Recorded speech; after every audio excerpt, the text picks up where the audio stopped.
Salute, salute. Welcome to Skywalker Boxing Media.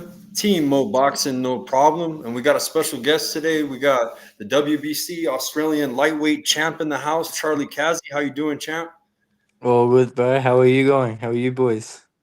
Doing good. This is my partner, Papi Chunyeyo. It's Papi Chun Yayo. Heavy on Nice the to meet you, bro. Bobby, light on the Yayo. What's happening? Nothing much, bro. Just preparing for my upcoming fight, March the 12th. Should be good, hopefully. Nice. Everybody, he's going to be fighting on a big card. He's fighting on the Keith Thurman, Brock Jarvis fight card. It's going down in Sydney, Australia, March 12th. How you feeling, man? How's been camp in preparation for this fight? So far, so good. Camp's been going according to plan. Everything's been so far falling in the right place. Been doing some really good rounds with southpaws as I'm fighting one. So, God willing, just on the night, everything goes to plan, hopefully.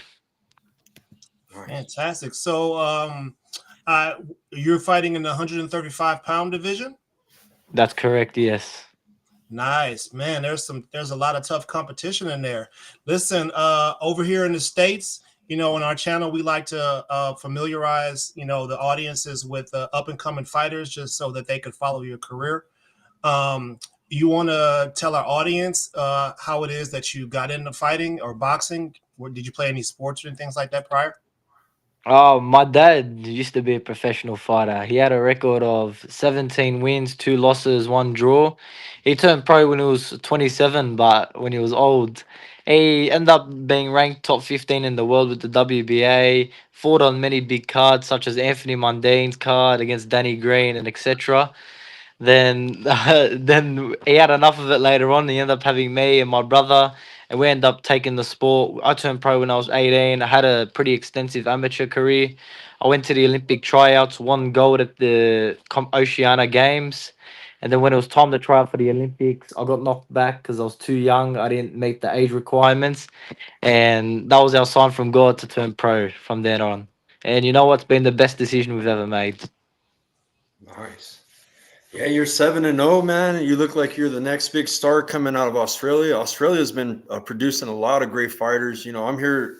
This is from an American perspective, man. But we've been noticing, man, a lot of greatness coming from out there in that continent, man. You guys are killing it. Brock Jarvis, he's a great fighter. I know that he was being trained by Jeff Fenech. I'm a big fan of Jeff Fenech as well. You know what I'm saying? But I know that there's like a split, I guess, just recently. But it's a big fight card, man. We got Keith One Time Thurman. You're going to be on a huge card. Your last fight card in October, you were on the Janabek and Mikhailovich fight card as well. How does it feel being on such a big stage, man, where the world is seeing you? You got all these Americans, you got Europeans, you got everybody tuning in, watching you fight, man.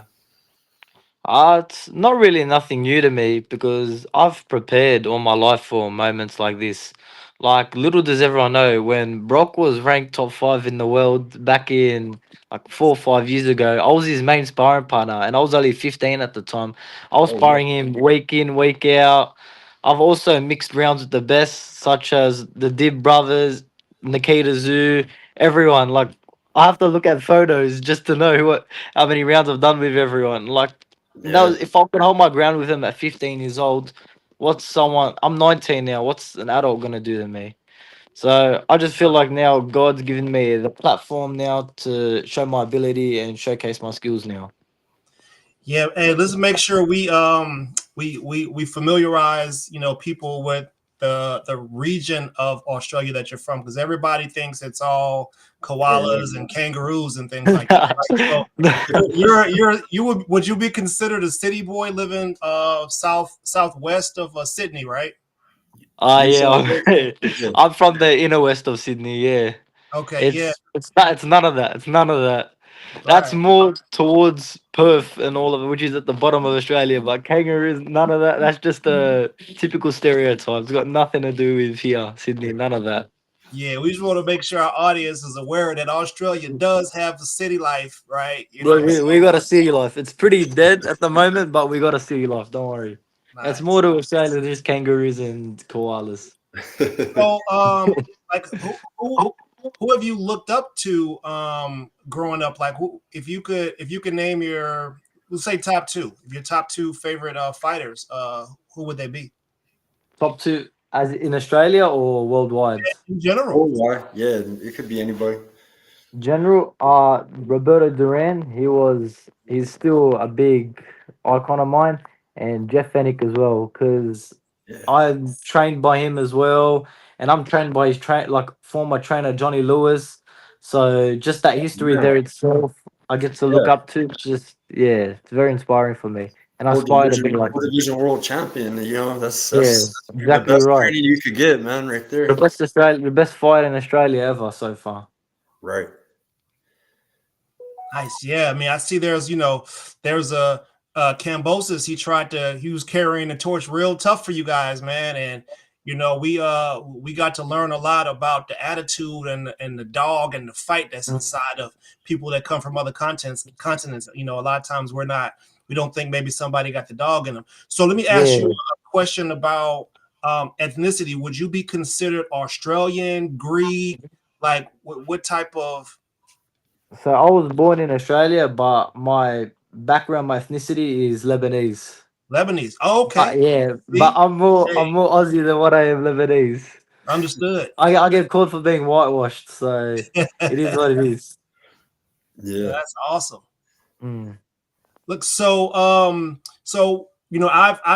studied a little bit of film on you, and to be honest with you, I'm quite impressed for you to be where you are at 7 fights in.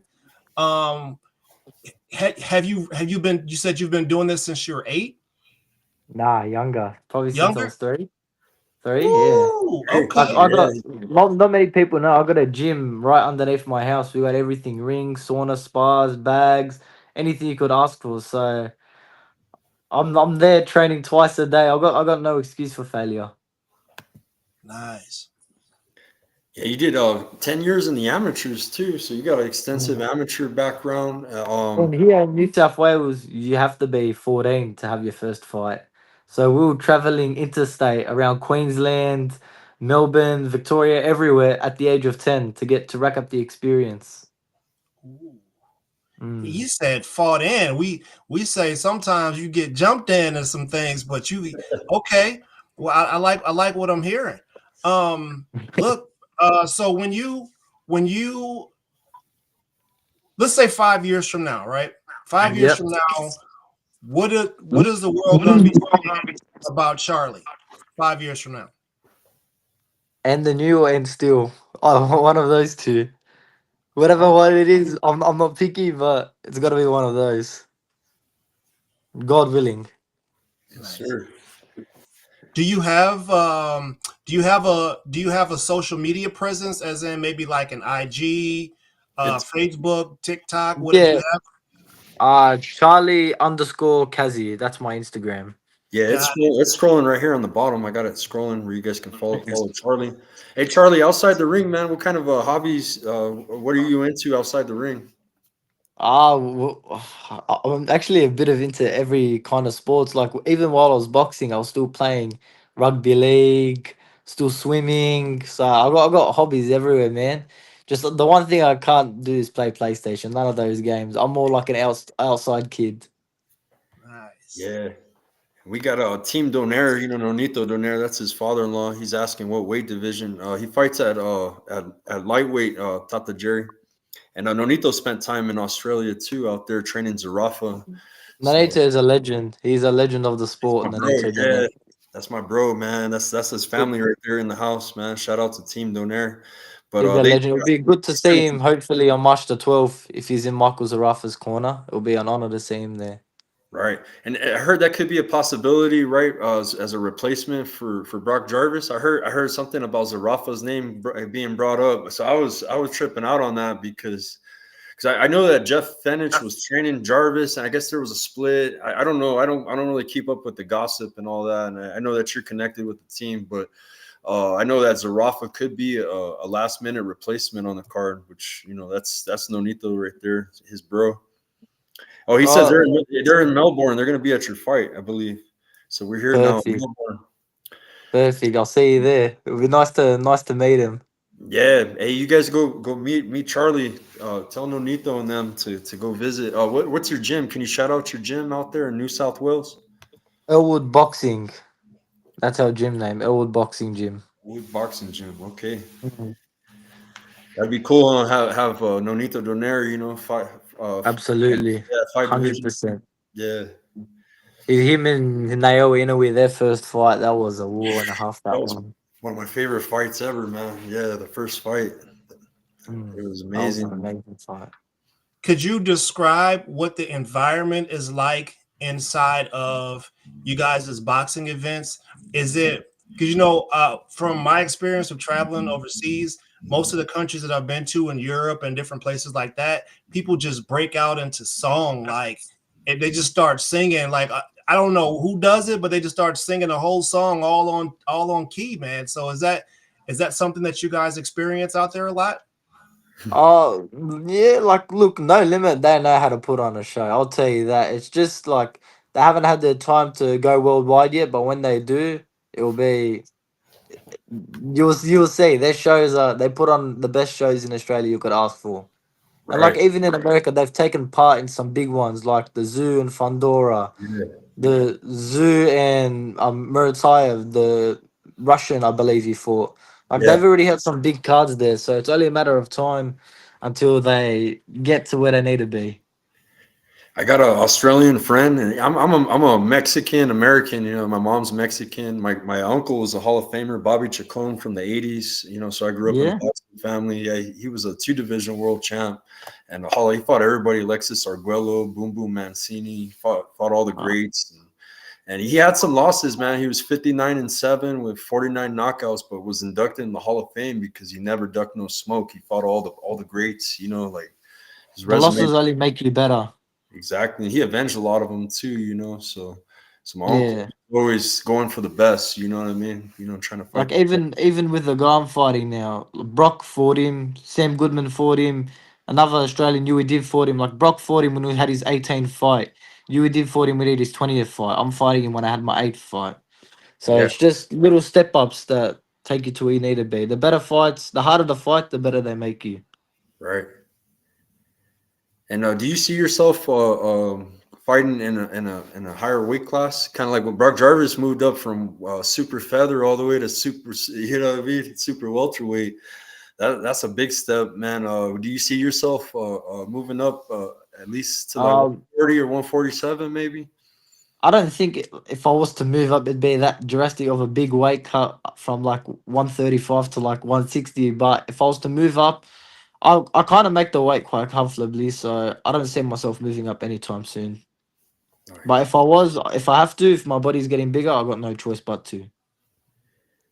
Yeah, he goes, we're gonna Nonito said they're gonna head back to the US before the fight for Helena's fight, New York, Montreal for MVP announcement, and then back to Sydney. So they're busy. Yeah. They're They're gonna be at everywhere. your fight though. They'll be at your fight, so you get to meet them, man. That's Be cool. an honor to meet him. God willing, I get to meet him. Make sure you meet him, Tata Jerry.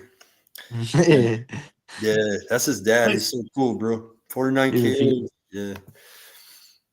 so do you train full time with boxing, or do you work as well, or are you just dedicated solely to boxing?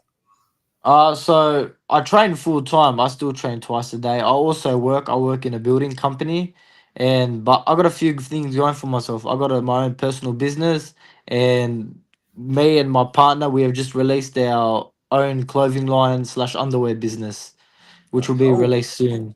So we got a few things we're working on. We got our hands in our pockets full. So oh underwear. no, not Yeah, the Underwear. not the Kazzi. How do you say it? How do you I say it right? Kazzi? Kazzy, yeah, Kazzy. Not Yeah. the Kazzi banana hammocks. Hey, that might be a lane, bro. Listen, if you got merch, man, make sure you give Yeah. us that info so that we can drop the link so that people Hundred could, percent. yeah, they can find some of that Kazzi banana hammocks. You feel Yeah, me? it's called Kamikaze, the underwear line. That's what it will be called, Oh, Kamikaze. okay. All right. Yeah, See, so now Vince is gonna have to go up a couple weight Right. classes and do something about that, Skywalker. Right. I got a friend. I got yeah, a friend. He hunts the ring girls every time he wins. He's top 10 in the world. He's a flyweight, but he's from the Philippines, and that's like his little trademark after the fight. He likes to hug the ring instead of the ref raising his hand. Tries to give the ring girls a hug. So he Vince, knows what he's I would get in doing. not. trouble He one knows day. what He's he's gonna get in doing. trouble, baby. But yeah, he does. That's his little signature. He knows what he's doing. He's a smart man. Yeah. Hey, I was gonna tell you too, man. I did some research on you. You know, I was trying to look. I try to look at everybody before they come on, and I found something really cool, man. We never really talk about it on the show, and I think it'd be good, man. But you're a man of faith, man. You know, and can you tell everybody a little bit about your spiritual background as far as being a man of God and trying to lead by example? Yeah, absolutely. Like I said, after every single one of my fights, I give thanks to my Lord and Savior Jesus Christ because without Him, none of this, and I wouldn't be possible without Him. So I'm a big believer in that. And if you want to do anything in your life, you have to have faith. Right. Facts. And we need more, more fighters, man. That's good, man. You guys are leading by example, and I'm a big believer myself, So just to see fighters being public about it and open about, like 100%. yeah. So keep doing your thing, man. Giving thanks to God because without Him, we wouldn't have nothing. So Exactly right. 100%. So over here in America, I mean, maybe it's the same over there, but a lot of amateur fighters, they usually find themselves in tough situations with finding sponsorship and things like that and helping to get their name out. Do you face the same sort of obstacles as it pertains to getting sponsorships and people to, want you to represent them? Look, having sponsors always makes life easier, and like in some cases, some people wouldn't be able to do what they want without sponsors. Like I'm grateful. I thank God for the sponsors I have. Like I got some that have been long term with me, such as Builderland, Joinery, Paula Hood Funerals, Dynamite Electrical, TOT Transport, like Aspect Masonry. I can go on forever. Sand Hub.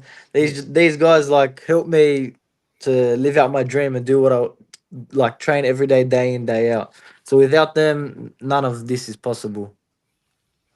Dope. Yeah. So, on our channel, we definitely we spend a lot of time, talking about psychological things and having a plan after the fact, just in case something happens, and we talk about those Absolutely. things. So yeah, we also talk about community building and um is boxing is boxing a necessary um, as avenue of escape for you guys? Like, is the city life? Could the city life be considered tough over there? And how does boxing actually balance that, if it is or if it isn't? Look, I see it as this: if you have a drive and an ambition, you can do whatever you want in life. If I was to leave boxing and say I want to be the best basketball player, I believe I can be the best basketball player. I feel like it just all depends on you. If you have that motivation, that hunger, that if you put your mind to something, I truly believe you can do it. So that's how I see it. But Australia itself, it's not really like it's there's an opportunity to do whatever you want here. Got it.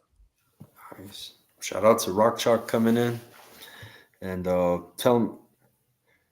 Let me see. Oh yeah. Whenever you do see, tell him to introduce himself as your friend Skywalker when he sees Nonito, so he can come. So yeah, they're gonna come see you, man. So that's kind of cool, man. You'll get to see. I'll tell Yeah, Nonito. I'll remind him too. I'll text him too, man.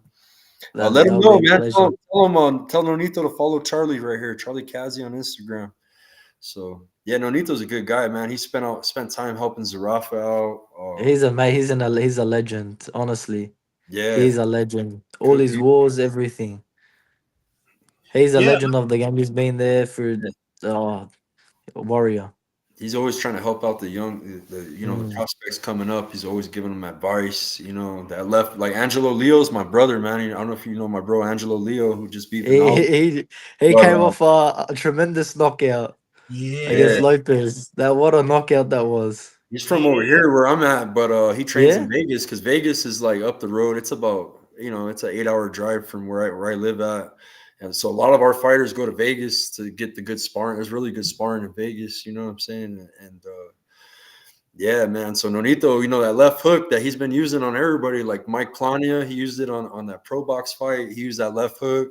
That's a Nonito signature right there. You know what I mean? Mm, So, 100%. I would love to see Angelo Leo against Fulton. yeah, I truly give Angelo Leo the yeah, upper edge this time. yeah, I do too. And Fulton actually surprised me this last fight. I went with Figueroa. We played in a prediction league, and Ha! I got that prediction wrong, bro, because his I last thought performance. Figueroa was gonna edge it out. Yeah, it didn't Judging look from like the the first same. one, I thought he was gonna edge it out, but it's Yeah, boxing. yeah, Yeah, my man fights yeah. a little bit too dirty for me. I'm sorry. I went with Fulton. Mm, I usually get it right. You feel me? Yeah. mm. Skywalker goes with his heart. I go with logic, baby, all day. You know what I'm saying? Yeah. So listen. So what? So I noticed your boxing style. You seem like you got some slick movements and things like that. Do you guys have a wide variety of different boxing styles? Like, do you have guys from the UK or guys from America that you spar with to help you develop? In some of those areas. I've been sparring like nothing but world class athletes. Like even not long ago, we had someone who was here for 6 months from the UK, a southpaw, tricky southpaw. I was sparring with him non-stop. Even the light heavyweight champion from Russia, Olympic silver medalist Imam Gatayev, he had some boys from Serbia that I was sparring week in, week out. So, like I said before, I've been doing nothing but mixing it in with the best of the best. Nice. Even I was with Liam Paro a few months ago before in the lead up to Matthias. I've done a few rounds with him, so been doing nothing but the best rounds. Yeah, That man. was a big Listen, you make surprise. sure you let your buddies know that we have interest in interviewing them. You know what I mean? Because we want to definitely be into the Australian market. Like you got a guy named Sweet Pea over there, right? His nickname is Uh, Sweet Pea. I live in the Polo, town where yeah. Sweet Pea is Yeah. from, the original Sweet Pea, Pernell Whitaker, Yeah. right? I live Pernell in that Whitaker, town. yeah. I'm just like, wait a minute, hold up a second. I feel like, he might need to check in with us before he uses that name Sweet Pea. We got to keep him out. Australia's got a lot of talent, a lot of upcoming fighters that Yeah. a lot of people from the other side of the world don't really know about. Ah. It's So just a is shame that we're not as big as America in It's the time population zone. wise and everything. Yeah. Yeah, it's a time zone because I wake up early, man. Like when I seen Brock Jarvis and Paro fight, or I forgot. Yeah. Yeah, man, I'm waking up at like 3 in the morning to watch your guys' prime time. You know, so I like right was now, there ringside for that yeah, as well for Brock versus Liam Para. yeah, and I thought that was I gonna was be a Brock's better fight. Yeah, I was all thinking. I picked Jarvis on that fight. I thought he was gonna be a bully, but Paro's good, man. He's just Para is good. Para is very good. They're both very good fighters. To get to that stage, you have to be a good fighter. yeah. Do you see yourself staying at 135 for a long time? Is it an easy weight for you to make? I make it pretty comfortable. I'll make it comfortable. I put in the hard work. So yeah, I'll make it pretty comfortable. Yeah. It's And not easy because nothing's easy, but I'll make it pretty comfortable. All right. would you like to come to America to spar here? Kind of like Paro's sparred all the best. You know what I'm saying? He's been out here. You ever plan on coming out here soon? We had talks about it not long ago. Like absolutely, sooner rather than later. Hopefully, like they got the best rounds. Robert Garcia gym. You can't get much better than the gyms you have down there. Yeah. Oh yeah. Hey, listen, you make your way over to the East Coast. We got some Yeah. people out here that got the Yeah. sauce. You know what I mean? You like Philly, Mm. barbecue? You want some barbecue Philly. sauce? We got Yeah, some barbecue sauce out here. that's what we want. We want nothing but the best. Yeah, iron sharpens iron. We got some Exactly tough right. gyms out here, man, with some, Exactly right. gyms full of world champions, just like you guys got. But, like I said, on our channel, we want to definitely do our best to help expose the world to, people from other countries as well, to include yours. Like we said, if you ever have an opportunity to, if you guys want to be interviewed, if you guys want to come on and have a discussion with us, we're we're we're here for it. Yeah. I got a comment from PYP Boxing. Salute, brother. He's out of Texas. He said, your opponent, Bocup, has a lot of experience, 162 rounds and 19 wins. It's a big step. Are you ready? He's asking. Tell him, Born man. ready. Born ready. Like I said, the harder the fight, the harder the fight, the I rise up to the occasion. So I'll be more than ready for it. Nice. I seen that he fought Jarvis too, but that was when Jarvis was at 130 pounds. So, Yeah. Like I yeah. said, I was also Brock's main sparring partner for that fight as well, and the one before. So I've done my. I know what I'm in for. Don't worry. Yeah. Let's go. Do you have any special message to the fans and followers before we get out of here? Just tune in on March the 12th. It'll be a good show. All right, looking Yeah. forward to it. Thurman Jarvis undercard. Are you going to be televised on the? Is it Yeah. the main card? You gonna open up the main card or? I think I'm the one before it. The prelims. There's the prelims and the main card. I think I'm just the one before it. Okay, cool. We're gonna be tuning in, so it'll be televised. That's good. Yeah. And oh man, I was gonna ask you one more question before you go, man. I was tripping on your last fight, bro. Your opponent punched the ref, bro. I didn't see that until I watched the replay of it. Like everyone was telling me, I go, no, I didn't see it. Well, like, did he hit the ref? And then I went back on the video. I'm like, oh, he hit the ref. Fuck. It's the Yeah, first I've seen, but that shit was crazy. happens. What can you do? Yeah, it was a viral clip because I was researching you, man. I was like, man, that guy was so mad that he got beat that he Yeah. ended up. What can you do? The ref was trying Yeah, to look after him, I assume. yeah. Well, thank you for your time. Everybody follow Thank Charlie you. Kazzi on Instagram, Charlie_Kazzi. That's on Instagram, guys. Best of luck, brother. We'll be Thank tuning in. you. Supporting you. Appreciate it heaps. Thank you.